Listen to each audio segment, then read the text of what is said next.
আপনারা দেখছেন বিশ্ববঙ্গ চ্যানেল, মানুষের সাথে মানুষের কাছে। সঙ্গে থাকুন, দেখতে থাকুন বিশ্ববঙ্গ চ্যানেল। সাবস্ক্রাইব করতে অবশ্যই ভুলবেন না। আমাদের নৃত্য দিয়ে আমাদের পথ চলা শুরু হবে। অনেক অনেক অভিনন্দন জানাই এটা অঞ্চলের প্রত্যেক নগরবাসী অধিবাসীকে, যারা আজকের এই রক্তদান উৎসবকে সার্থক করবেন তাদেরকে অভিনন্দন জানাই। অ্যাপেল ফার্মেসিকে অভিনন্দন জানাই। সিফরা থেকে যারা এসেছেন ফ্রি ক্যাম্প পাচ্ছেন, অর্থাৎ স্বাস্থ্য পরিষেবাকে আপনারা আজকে এই মহান দিনে অর্থাৎ রক্তদান উৎসবের দিনে আপনারা পরিষেবা দিচ্ছে আমাদের Barrackpore voluntary blood donor welfare society.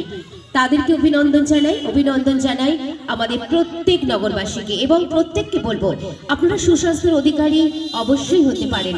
স্বাস্থ্যই সম্পদ, তাই স্বাস্থ্যকে আমাদের পথ চলা শুরু হবে। এতদিন আপনারা অডিও প্রচারটি শুনেছিলেন কবিতা ক্রিয়েশন স্টুডিও। দেখতে দেখতে Barrackpore voluntary blood donor society 22তম বর্ষে পদার্পণ করেছে। এই 22তম বর্ষে ছিল এক সমাজসেবী। একবার করতালি দিয়ে আমরা বরণ করে নেব সেই সব মানুষদেরকে।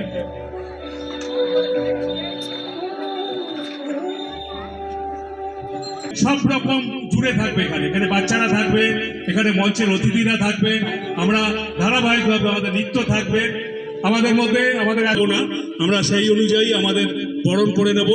আমাদের মধ্যে একটা গান হোক, তারপরে বরণ হবে।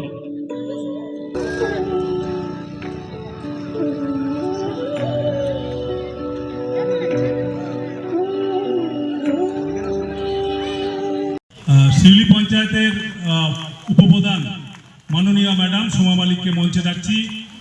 শিউলি পঞ্চায়েতের আরেকজন সদস্য আমাদের পার্শ্ববর্তী গ্রামের স্বপন ঘোষ এবং বাবু ব্যানার্জি। আর আমি অনুরোধ করব পরিমল দে নান্টুদাকে, বিদ্যুৎকে অনুরোধ করব মঞ্চে আসার জন্য।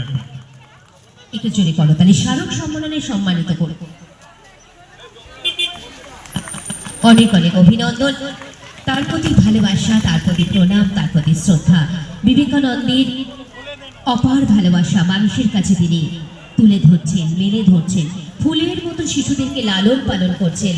শ্যামল এবং উত্তরীয় পরিয়ে বরণ করে নিচ্ছেন প্রদীপ কুমার পাত্র মহাশয়, Barrackpore volunteer blood donor welfare সোসাইটির প্রতিষ্ঠাতা সম্পাদক। একটু জোরে করতালি। Be a candle, be a light, be a twinkle, be a hope, be an inspiration, great lawyer for ever.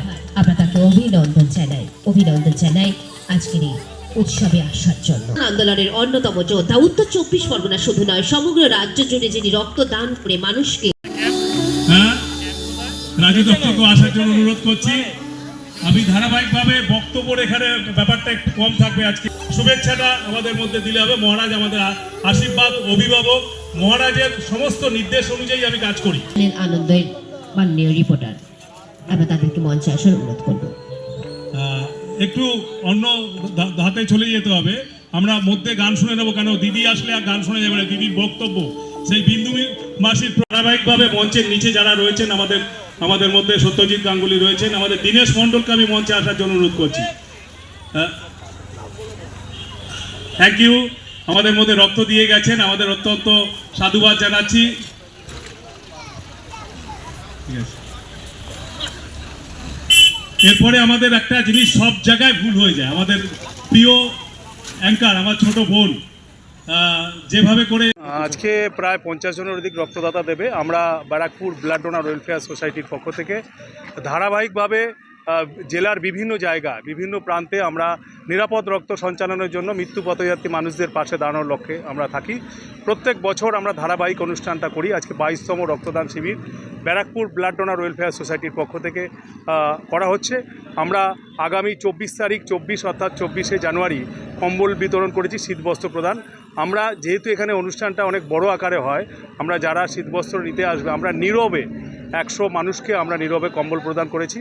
আজকে দেবপুকুরের একটি স্টিক চাইল্ড যারা রয়েছেন পথ শিশুদের নিয়ে কিশোরয়, আমাদের বাপিদা আছে, বাপিদার যে 40 জন ছাত্রছাত্রী আছে তাদেরকে বই খাতা এবং জামা প্রদান করব।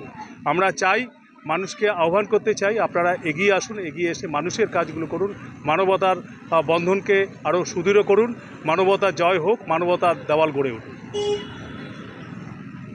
সঞ্জিত প্রিয়া আছে, তো এরা তো কাজ করছে। অরিন্দম তো আমাদের সংগঠনের সঙ্গে প্রচুর দিন থেকে যুক্ত আছে।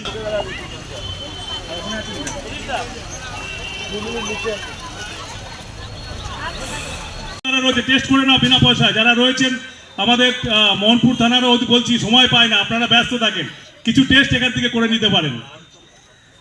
বুকেরও টেস্ট হচ্ছে এখান থেকে, বুকের সমস্ত কিছু টেস্ট হচ্ছে। যারা আছেন টেস্টগুলোকে করে নেওয়ার জন্য আমি অনুরোধ করছি। আমি অনুরোধ করব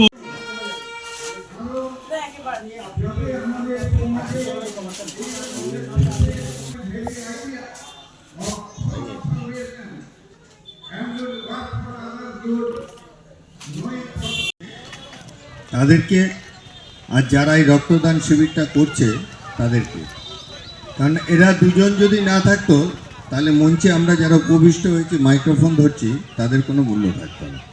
তাই তাদের জন্য আগে একটা জোরে হাততালি সবাই মিলে। প্রদীপ একটা অসাধারণ নাম করতে হলে কিন্তু ওই জায়গাতেই যেতে হবে। রামকৃষ্ণ, বিবেকানন্দ, সারদা মা, তাদের কাছেই কিন্তু যেতে হবে যেখানে জ্ঞানার্জন করা যায়।